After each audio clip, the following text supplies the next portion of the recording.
ایوب نے نافع سے روایت کی کہ حضرت ابن عمر رضی اللہ تعالیٰ عنہما ایک راستے میں ابن سیاد سے ملے۔ حضرت ابن عمر رضی اللہ تعالیٰ عنہما نے اس سے کوئی ایسی بات کہی جس نے اسے غصہ دلا دیا، تو وہ اتنا پھول گیا کہ اس نے پوری گلی کو بھر دیا۔ پھر حضرت ابن عمر رضی اللہ تعالیٰ عنہما حضرت حفصہ رضی اللہ تعالیٰ عنہ کے پاس گئے۔ ان کو یہ خبر مل چکی تھی۔ انہوں نے ان سے فرمایا، اللہ تعالیٰ تم پر رحم فرمائے، تم ابن سیاد سے کیا چاہتے تھے؟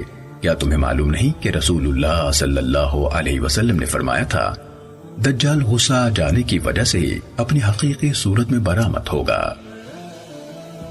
عبید اللہ نے ہمیں نافع سے حدیث بیان کی۔ انہوں نے حضرت ابن عمر رضی اللہ تعالیٰ عنہما سے روایت کی کہ رسول اللہ صلی اللہ علیہ وسلم نے لوگوں کے سامنے دجال کا ذکر کیا تو آپ نے فرمایا، اللہ تبارک و تعالی کانا نہیں ہے، سن رکھو، بلا شبہ مسیح دجال داہنی آنکھ سے کانا ہے، اس کی آنکھ اس طرح ہے جیسے ابھرا ہوا انگور کا دانہ۔ شعبہ نے ہمیں قتادہ سے حدیث بیان کی۔ انہوں نے کہا، میں نے حضرت انس بن مالک رضی اللہ تعالیٰ عنہ سے سنا، انہوں نے کہا کہ رسول اللہ صلی اللہ علیہ وسلم نے فرمایا، کوئی نبی نہیں گزرا مگر اس نے اپنی امت کو کانے کذاب سے ڈرایا ہے، یاد رکھو وہ کانا ہے، جبکہ تمہارا عزت اور جلال والا رب کانا نہیں۔ اس دجال کی دونوں آنکھوں کے درمیان کاف فا را لکھا ہوا ہے۔ شقیق نے حضرت حذیفہ رضی اللہ تعالیٰ عنہ سے روایت کی، کہا رسول اللہ صلی اللہ علیہ وسلم نے فرمایا، دجال کی بائیں آنکھ بھی عیب دار ہوگی اور بال گھنے گچھے دار ہوں گے، اس کی ہمراہ ایک جنت ہوگی اور ایک دوزخ ہوگی، اس کی دوزخ حقیقت میں جنت ہوگی اور اس کی جنت اصل میں دوزخ ہوگی۔ ابو مالک اشجعی نے ربیعی بن حراش سے اور انہوں نے حضرت حذیفہ رضی اللہ تعالیٰ عنہ سے روایت کی، کہا رسول اللہ صلی اللہ علیہ وسلم نے فرمایا، جو کچھ دجال کے ساتھ ہوگا اسے میں خود اس کی نسبت بھی زیادہ اچھی طرح جانتا ہوں۔ اس کے ساتھ دو چلتے ہوئے دریا ہوں گے، دونوں میں سے ایک بظاہر سفید رنگ کا پانی ہوگا اور دوسرا بظاہر بھڑکتی ہوئی آگ ہوگی۔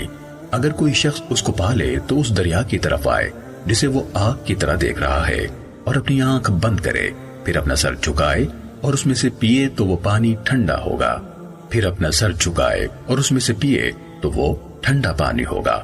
اور دجال بے نور آنکھ والا ہے، اس کے اوپر موٹا ناخنا یعنی گوشت کا ٹکڑا جو آنکھ میں پیدا ہو جاتا ہے ہوگا، اس کی دونوں آنکھوں کے درمیان لکھا ہوگا کافر۔ اسے ہر مومن لکھنے پڑھنے والا ہو یا نہ لکھنے پڑھنے والا پڑھ لے گا۔ شعیب بن صفوان نے ہمیں عبد الملک بن عمیر سے، انہوں نے ربیعی بن حراش سے، انہوں نے عقبہ بن عمر ابو مسعود انصاری رضی اللہ تعالیٰ عنہ سے روایت کی۔